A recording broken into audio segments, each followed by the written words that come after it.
अस्सलाम वालेकुम। आज हम इन्फ्रेंशियल स्टैट का आगाज़ करेंगे। इसमें हम टी टेस्ट, जी टेस्ट और इनका फ़र्क देखेंगे। इसी तरह फिर हम इसे कंटिन्यू करेंगे। इसमें एफ़ टेस्ट भी देखेंगे, काई स्क्वायर देखेंगे, अनोवा देखेंगे जिसे एफ़ टेस्ट कहते हैं। सबसे पहले इसको डिफ़ाइन करना आना चाहिए आपको। हाइपोथेसिस टेस्टिंग और इन्फ्रेंशियल स्टैटिस्टिक्स के बारे में जितनी भी टर्म्स हैं, हमें इन सब टर्म्स को सीखना है ताकि हमारा ऑब्जेक्टिव पेपर बेहतर हो सके। Got it? पहले इन्फ्रेंशियल स्टैट की बात करते हैं। Inferential statistics is a process of describing the population based on the sample results। करना इसमें क्या होता है? इसमें सैंपल से पॉपुलेशन अखज़ करनी होती, ठीक है। अब सबसे पहले आपको सैंपल का पता होना चाहिए, पॉपुलेशन का पता होना चाहिए। मैं कोशिश करता हूँ ये सारी चीज़ें एक्सप्लेन करने की। इन्फ्रेंशियल स्टैट में क्या है कि जब हमारे पास कोई एक चीज़ हो, उससे हमने दूसरी चीज़ अज्यूम करनी है। फॉर एग्ज़ाम्पल, आपकी दुकान पे चिप्स के पैकेट आए हैं, आप 10 चिप्स के पैकेट के हिसाब से पूरी फैक्ट्री के चिप्स जो हैं उनके बारे में कोई अजम्पशन, मफरूज़ा कायम करें। इन्फ्रेंशिस का मतलब ही मफरूज़े होता है, हाइपोथेसिस होता है। तो इसमें मफरूज़ों को पहले बनाएंगे, फिर उन मफरूज़ों को टेस्ट करेंगे। Got it? Inferential statistics predicts population information from a sample. इसमें क्या होगा, एक सैम्पल के थ्रू प्रिडिक्ट करेंगे पॉपुलेशन की इंफॉर्मेशन को। चीज़ों को समझने की कोशिश करनी है आप लोगों ने। हम हाइपोथेसिस को समझ लेते हैं। हाइपोथेसिस क्या होते हैं? इसमें नल और अल्टरनेटिव दो तरह के हाइपोथेसिस होते हैं। कभी सुना है इसका नाम? नल हाइपोथेसिस के बारे में हम सबसे पहले जानेंगे। A statement that there is no difference between the हाइपोथेसाइज्ड value of the population parameter and a sample statistic. इसमें कुछ वर्ड आ रहे हैं, पैरामीटर का वर्ड आया, पॉपुलेशन का वर्ड आया, स्टैटिस्टिक का वर्ड आया, सैम्पल का वर्ड आया। इन सब की मैं आपको इन्फॉर्मेशन दूंगा, आपने इनको लिख लेना है, मेरे से पूछना है, कहीं मैं भूल ना जाऊं, ठीक है। नल हाइपोथेसिस की बात करेंगे हम। नल हाइपोथेसिस को शो कैसे करते हैं?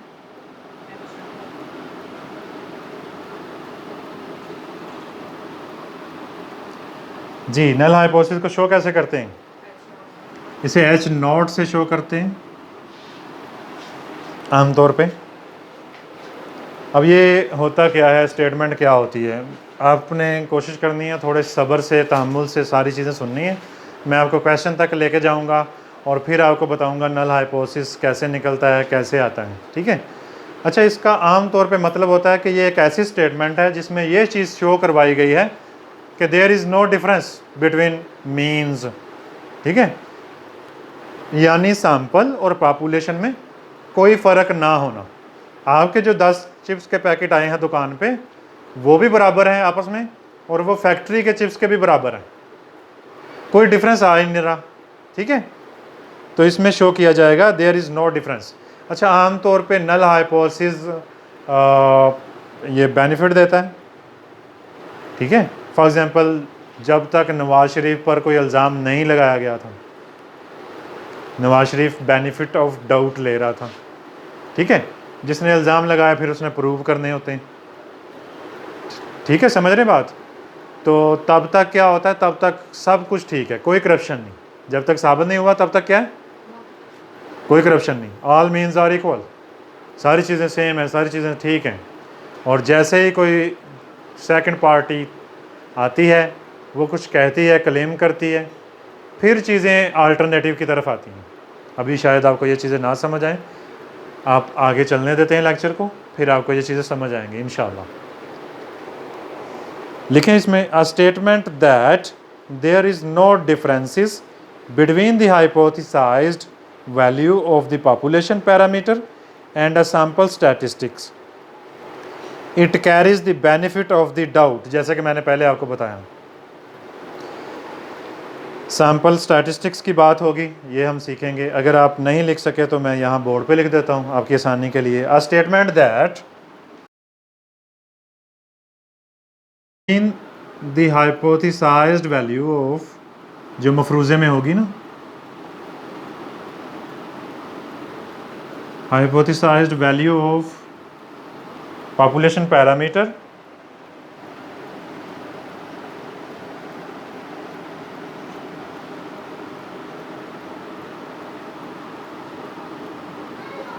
and sample statistic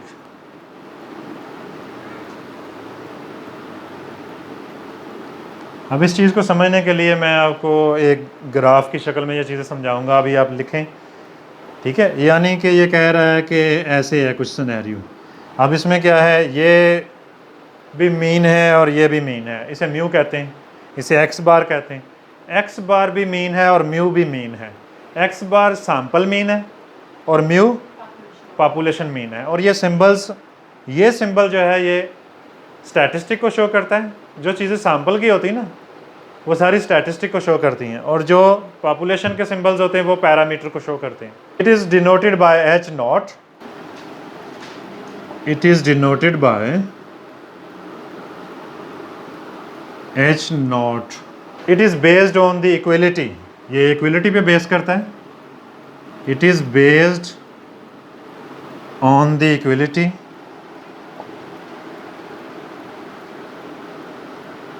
बराबरी का कायल है ये। It means no difference between means और all the means are equal. इसका मतलब क्या है? It means there is no difference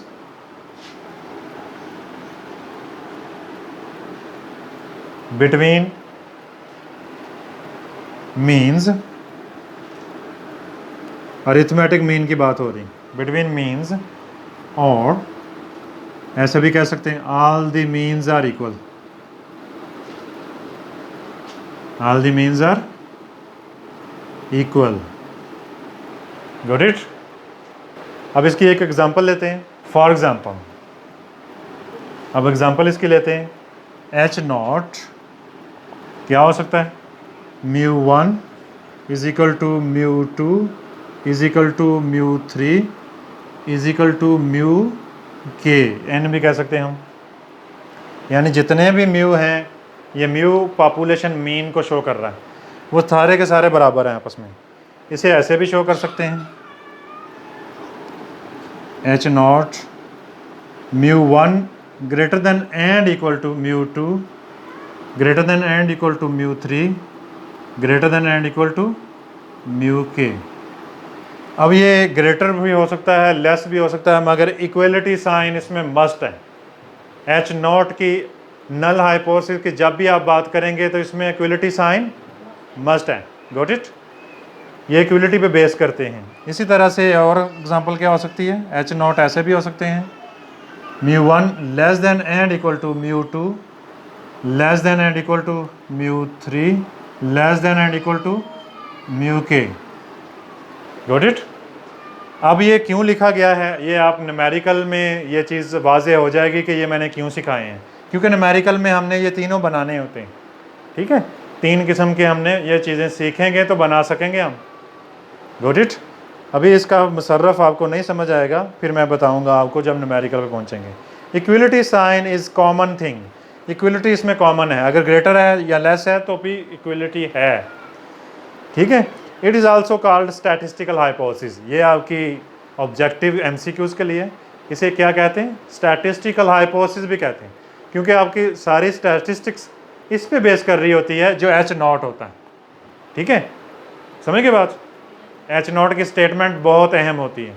इसी तरह से एच 1 की स्टेटमेंट भी बहुत अहम होती है। एच 1 क्या होता है? अल्टरनेटिव हाइपोथेसिस होता है, या तो ये स्टेटमेंट होगी या दूसरी होगी। नवाज शरीफ का क्लेम है कि सारी चीज़ें इक्वल हैं, कुछ गपला नहीं हुआ। इसके मद्दे मुकाबल एच 1 क्या होगा? एच 1 इमरान खान का क्लेम होगा गपला हुआ, लेस देन करेगा या ग्रेटर करेगा। एच 1 में इक्वलिटी कभी नहीं आती, ठीक है।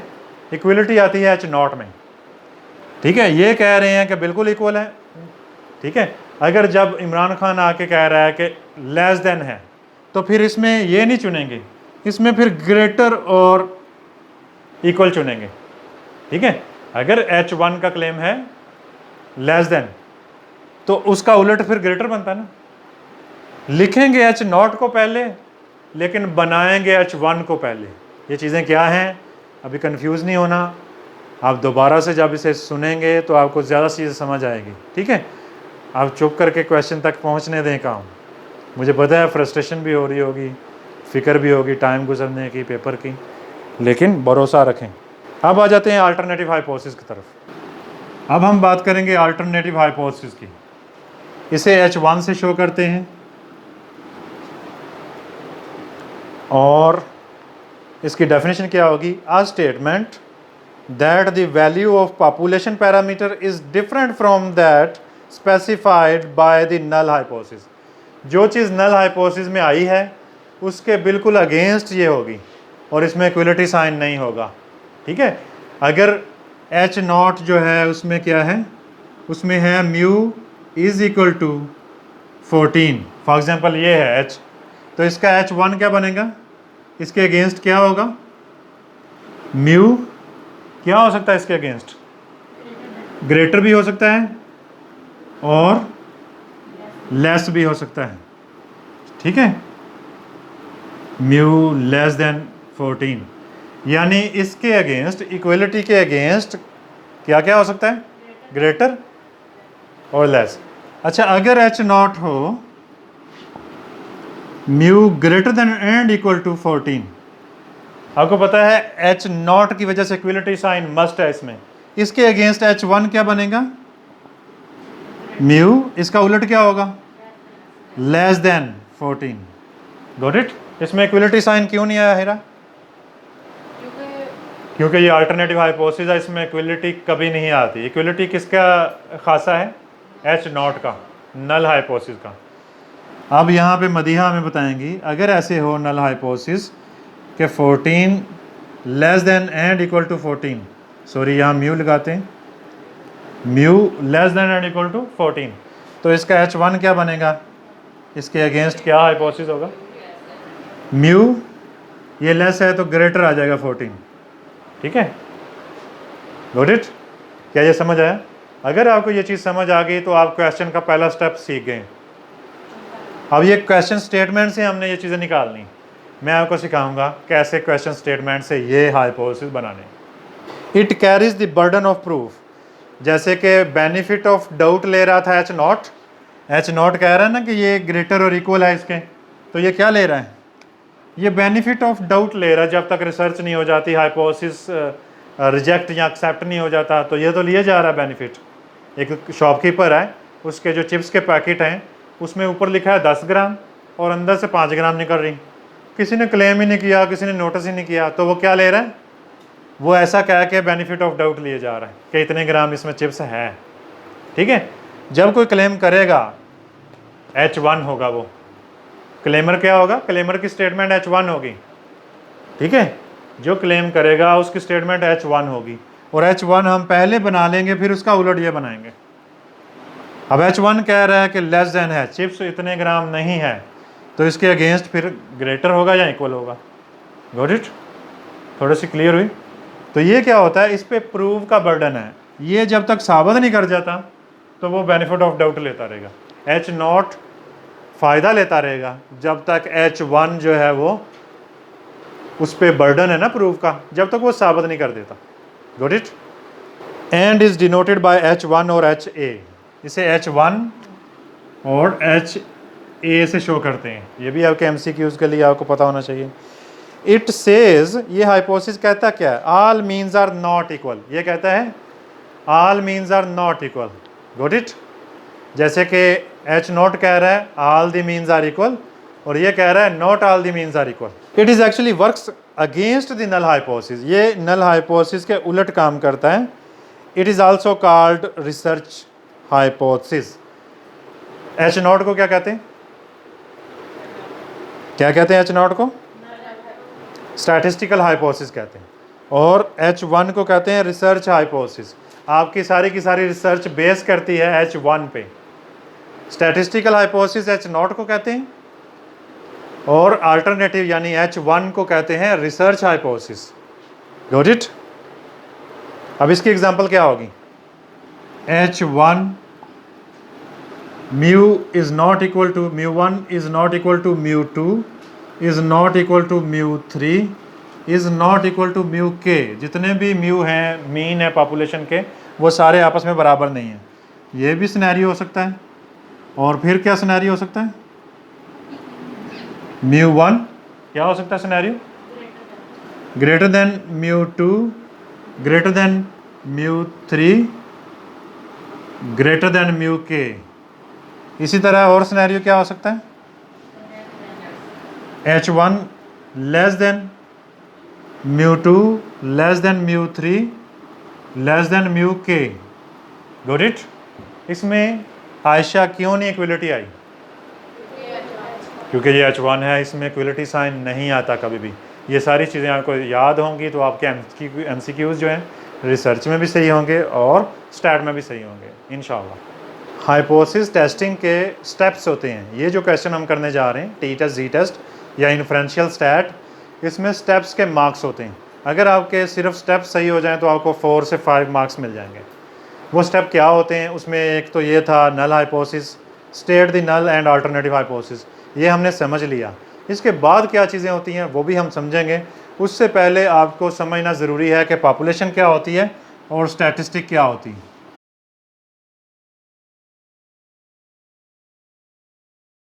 फॉर एग्ज़ाम्पल ये पॉपुलेशन है, ठीक है, और ये है 4000 या 40,000। ये 40,000 किसी सिटी की पॉपुलेशन है, इसे पॉपुलेशन कह रहे हैं। ये जो दायरा है ये है डोमेन। क्या कहते हैं इसे? डोमेन। डोमेन का मतलब होता है एरिया ऑफ इंटरेस्ट। क्या मतलब होता है इसका? यानी आप अगर इस सिटी की पॉपुलेशन है जो, इसका डिप्रेशन लेवल चेक करने जा रहे हैं अपनी रिसर्च के थ्रू, तो फिर क्या होगा? आपका ये जो सिटी है इसकी पूरी आबादी जो है वो आपकी डोमेन है, ठीक है। लेकिन पॉसिबल नहीं है कि आप 40,000 लोगों के साथ सबका टेस्ट करें, सबका डिप्रेशन लेवल चेक करें, ठीक है। पॉसिबल नहीं है, ना इतनी कॉस्ट है आपके पास, ना इतनी लागत है, ठीक है, ना इतना वक्त है कि आप सारे लोगों का जायज़ा लेके डिप्रेशन लेवल बता सकें। तो आपको क्या करना होगा? थ्रू सैम्पलिंग टेक्निक आपको इसमें से सैंपल चुनना होगा, ठीक है। फॉर एग्ज़ाम्पल आपने इन 40,000 में से 1,000 लोगों का सैंपल चुना, ठीक है। अब यहाँ पे आ जाएगा सैंपल। अब यहाँ पे जो पॉपुलेशन है इसको डिफ़ाइन करेंगे, ठीक है। पॉपुलेशन क्या होती है? तमाम तर आबादी जो हमारे डोमेन में शामिल होती है, जिस पर हम टेस्ट करने जा रहे हैं, ठीक है। आबादी तो ऐसे पूरी दुनिया की है, लेकिन हम वो कंसीडर करेंगे जैसे आपका कॉलेज है। अगर आपका कॉलेज जो है उस पर कोई रिसर्च करनी हो हमने, तो आपका कॉलेज जो है वो क्या होगा? पॉपुलेशन होगी। कॉलेज के सारे स्टूडेंट्स क्या होंगे? पॉपुलेशन होंगी, ठीक है। फिर उसमें से अगर हम नमूना चुनेंगे कि इन लोगों पे अगर हम कर लें टेस्ट तो सारा हो जाएगा। नमूना क्या होता है? सैंपल क्या होता है? सैंपल के लिए ज़रूरी है कि वो पूरी पॉपुलेशन की नुमाइंदगी कर सकें। ऐसा नहीं है कि आपने अग्रेशन लेवल चेक करना टोपा टेक्सिंग के लोगों का और आपने अठवाल से 1000 बंदे ले लिया, ठीक है, या काला पहाड़ से आपने 1000 बंदा ले लिया। इससे क्या होगा? इससे मतलब ये हुआ कि आपका जो सैंपल है वो रिप्रेजेंटेटिव नहीं है, वो नुमाइंदगी नहीं कर रहा टोपा टेक्सिंग की। वहाँ के लोगों का जो अग्रेशन लेवल है वो बहुत हाई है, ठीक है। तो आपका जो अग्रेशन लेवल स्कोर आएगा, इसका मतलब आपने वो टोबा पे अप्लाई कर दिया, तो वो सारे टोबा पे अप्लाई नहीं होता। तो आपको क्या करना होगा? आपको डिफरेंट सैम्पलिंग टेक्निक्स आनी चाहिए, जो कि आपके सिलेबस में भी है, उस पर भी मैं लेक्चर दूंगा। आपको डिफरेंट सैम्पलिंग टेक्निक्स के थ्रू ऐसा सैंपल कलेक्ट करना है जो पूरे टोबा की नुमाइंदगी करे। ऐसा नहीं है वो लोग उठा लें जिनमें ज़रा भी अग्रेशन नहीं है और कह दें टोबा के लोग तो अग्रेशन लेस हैं। ये भी गलत है, आपकी रिसर्च गलत है। और ऐसा भी नहीं है कि टोबा का वो एरिया आप ले लें जो बहुत ज़्यादा अग्रेसिव है और कह दें कि टोबा के लोगों का अग्रेशन इतना है। अग्रेशन लेवल चेक करने के लिए इसकी मिसाल हम ऐसे लेते हैं कि एक चावलों की देग है, ठीक है। चावलों की देग में आपने क्या डाला? मिर्च मसाला डाला, नमक डाला, और अभी आपने चम्मच को ज़्यादा सही से फेरा ही नहीं और आपने उसमें से सैंपल लिया चखने के लिए। ये चेक करना ज़रा, वो जो मिर्च जहाँ जमा हुई थी वो वाला आपने सैंपल ले लिया, और खाने वाले ने, चखने वाले ने जो चावल चखे उसने कहा इंतहाई गंदे, इसमें तो नमक ही बहुत ज़्यादा है या मिर्च ही बहुत ज़्यादा। तो ये क्या हुआ? ये सैम्पलिंग एरर हुआ। आपने जो सैंपल लिया, सैंपल लेने में गलती कर दी। आपको क्या करना है? अच्छे से चम्मच फेरना है, जब सारा अच्छी तरह से मिक्स हो जाए फिर उसमें से सैंपल लेना है। इसका मतलब ये हुआ कि सैम्पलिंग टेक्निक्स बड़ी मैटर करती हैं सैंपल लेने में। अगर आपका सैम्पलिंग टेक्निक ठीक नहीं है तो सैम्पलिंग एरर आएगा। सैम्पलिंग एरर समझ आ गया? सैम्पलिंग एरर सैम्पलिंग की गलती को कहते हैं। सैम्पलिंग करते वक्त कोई गलती की, अठवाल से ले लिया सारा नमूना आबादी, या देख के वो चावल ले लिए जो फीके रह गए थे, या देख के वो चावल ले लिए जो ज़्यादा मसाले वाले थे और फिर कह दिया पूरी देग ही ऐसी है, इसे तो पकाना ही नहीं आता। ऐसा नहीं है, ऐसा नहीं है। इसकी मिसाल एक और बिहेवियर सैंपल से लेते हैं। जब भी आप साइकोलॉजिस्ट क्या करता है, वो किसी का बिहेवियर सैंपल लेता है। जब हम किसी की जांच करते हैं ना, किसी का इलाज करने जा रहे हैं, डायग्नोसिस करने जा रहे हैं, तो हमने क्या करना होता है? बिहेवियर सैंपल लेना होता है।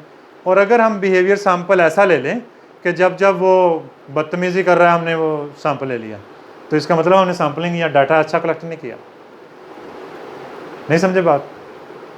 अक्सर टीचर्स ऐसा करते हैं कि वह स्टूडेंट की वो बदतमीज़ी वाला जो एटीट्यूड है वो ऑब्जर्व करके उस पर लागू कर देते, पूरा सेमेस्टर उसे इस आंख से देखते हैं कि ये तो है ही बदतमीज़।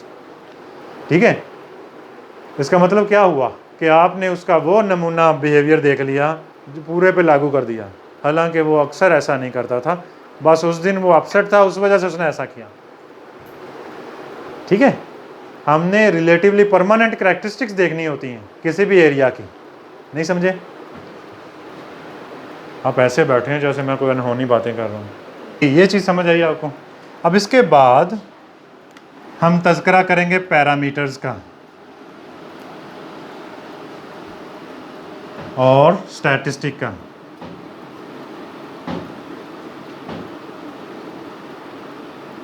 ठीक है, पैरामीटर क्या होता है?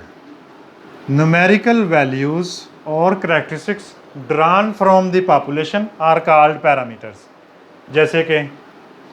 जैसे कि म्यू, पॉपुलेशन मीन। ठीक है, हर वो चीज़ जो पॉपुलेशन से लेंगे, पॉपुलेशन की तमाम खसूसियात, करैक्टरिस्टिक्स जो पॉपुलेशन से अखज़ की जाएंगी वो क्या कहलाएंगी? पैरामीटर्स कहलाएंगी। और उनको ऐसे इन सिंबल से शो करते हैं। पॉपुलेशन मीन को किससे शो करेंगे? म्यू से शो करेंगे। और पॉपुलेशन स्टैंडर्ड डेविएशन को किससे शो करेंगे? सिग्मा से शो करेंगे। पॉपुलेशन वेरिएंस को किससे शो करेंगे? सिग्मा स्क्वायर से शो करेंगे। Got it? इसी तरह से स्टैटिस्टिक क्या होगा? न्यूमेरिकल वैल्यूज और characteristics drawn from the sample are called statistics. Got it? हर वो खासियत जो सैंपल से लेंगे वो क्या कहलाएगी? स्टैटिस्टिक। जैसे कि सैंपल मीन, सैंपल की तमाम चीज़ें क्या कहलाएंगी? स्टैटिस्टिक कहलाएंगी। सैंपल मीन क्या होगा? एक्स बार। सैंपल स्टैंडर्ड डेविएशन क्या होगा? एस होगा। सैंपल वेरिएंस क्या होगा? एस स्क्वायर होगा। तमाम चीज़ें, तमाम करैक्टरिस्टिक्स जो सैंपल से ड्रा करेंगे वो इन सिंबल्स से शो की जाएंगी। और इन सिंबल्स को क्या कहेंगे? स्टैटिस्टिक्स, क्योंकि ये सिंबल्स इनकी करैक्टरिस्टिक्स को शो करते हैं सैंपल की। ठीक है, और ये सिंबल्स पॉपुलेशन करैक्टरिस्टिक को शो करते हैं, तो इनको क्या कहेंगे? पैरामीटर्स कहेंगे। अब आपको अगर क्वेश्चन आ जाए what is difference between statistic and parameters, तो आप लिख सकते हैं। अब आपको इन सिंबल्स का बहुत पता होना चाहिए, क्योंकि इन सिंबल्स पे टी और जी टेस्ट टिका हुआ। ठीक है, इन सिंबल्स पे टी और जी टेस्ट की सारी मालूमात है। Representative small part of the population are called sample. Sampling error की जो डेफिनेशन है वो क्या बनती है? The difference between parameter and statistic due to small size of sample is called to a sufficient level. ठीक है, सैम्पलिंग एरर क्या होगा कि आपने पॉपुलेशन से जो नमूना चुना वो या तो बहुत छोटा चुन लिया तो वो नुमाइंदगी नहीं करेगा, या फिर बहुत बड़ा चुन लिया, या फिर चुनने में कोई सैम्पलिंग एरर किया, कोई गलती कर ली। ठीक है, अब हम कुछ स्टेप्स करेंगे जो इस क्वेश्चंस में या इन्फ्रेंशियल स्टैट में इन्वॉल्व होते हैं। और उन स्टेप में आपको बहुत सारी ऐसी चीज़ें मिलेंगी जो आपको अभी नहीं पता, वो फिर मैं वन बाय वन एक्सप्लेन करता जाऊंगा और फिर हम क्वेश्चन तक पहुंचेंगे। Got it? Steps in hypothesis testing. Inferential stat का कोई भी आप न्यूमेरिकल कर रहे हैं तो आपको ये स्टेप लिखने होंगे। किसी क्वेश्चन में कुछ स्टेप ज़्यादा होंगे, किसी क्वेश्चन में कुछ स्टेप स्किप हो जाएंगे, लेकिन इनके मार्क्स होते हैं, इनको आपने मिस नहीं करना। Steps in hypothesis testing. Number 1 क्या होगा? State the null and alternative hypothesis.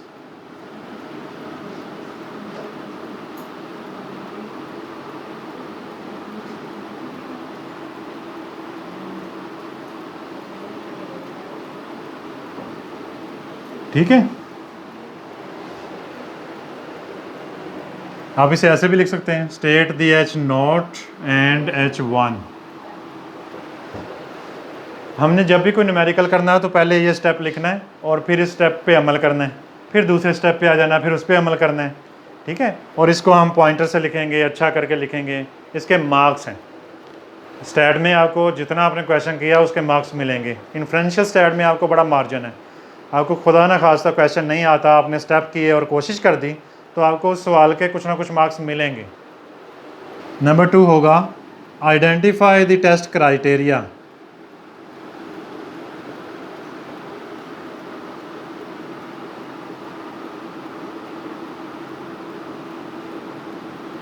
अब टेस्ट क्राइटेरिया क्या होगा?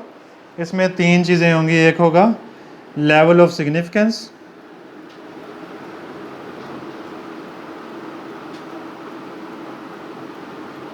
जिसे अल्फ़ा लेवल कहते हैं, और बी इसमें होगा टेस्ट स्टैटिस्टिक,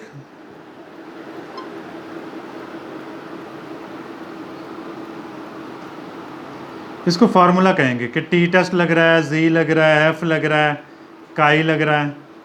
जो भी टेस्ट यूज़ हो रहा होगा, जो भी न्यूमेरिकल होगा, उसका फार्मूला लिख देंगे। ठीक है, और सी कैटेगरी इसमें होगी सर आपका क्या मतलब? Critical reason.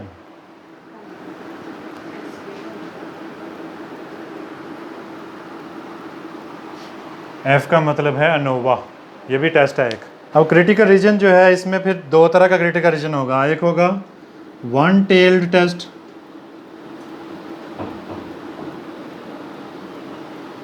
और एक होगा 2 टेल्ड टेस्ट। ये कैसे पता चलेगा, ये मैं आपको सिखाऊंगा। इसके बाद इसमें डी स्टेप भी होगा। डी होगा क्रिटिकल वैल्यू, इसे सी वी कहते हैं, क्रिटिकल वैल्यू। और ये जो है लेवल ऑफ सिग्निफिकेंस है, इसे LOS भी कह देते हैं। इसके बाद थर्ड स्टेप होगा कैलकुलेट द टेस्ट स्टैटिस्टिक, यानी कि कैलकुलेशन का स्टेप है ये।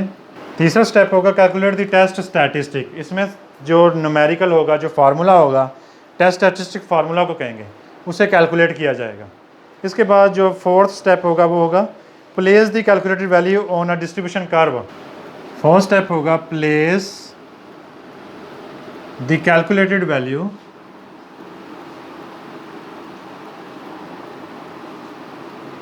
On the distribution curve. ठीक है, जो हमारी कैलकुलेटेड वैल्यू होगी उसे हम एक कर्व में पुट करेंगे कि कहाँ पे फॉल कर रही है। फिफ्थ स्टेप होगा मेक अ डिसीजन।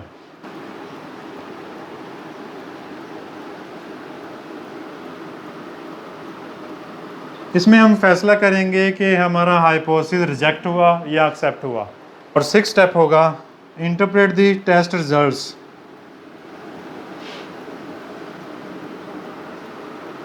ये क्वेश्चन काफी लेंथी नहीं हो जाएगा? जी, ये क्वेश्चन लेंथी होते हैं।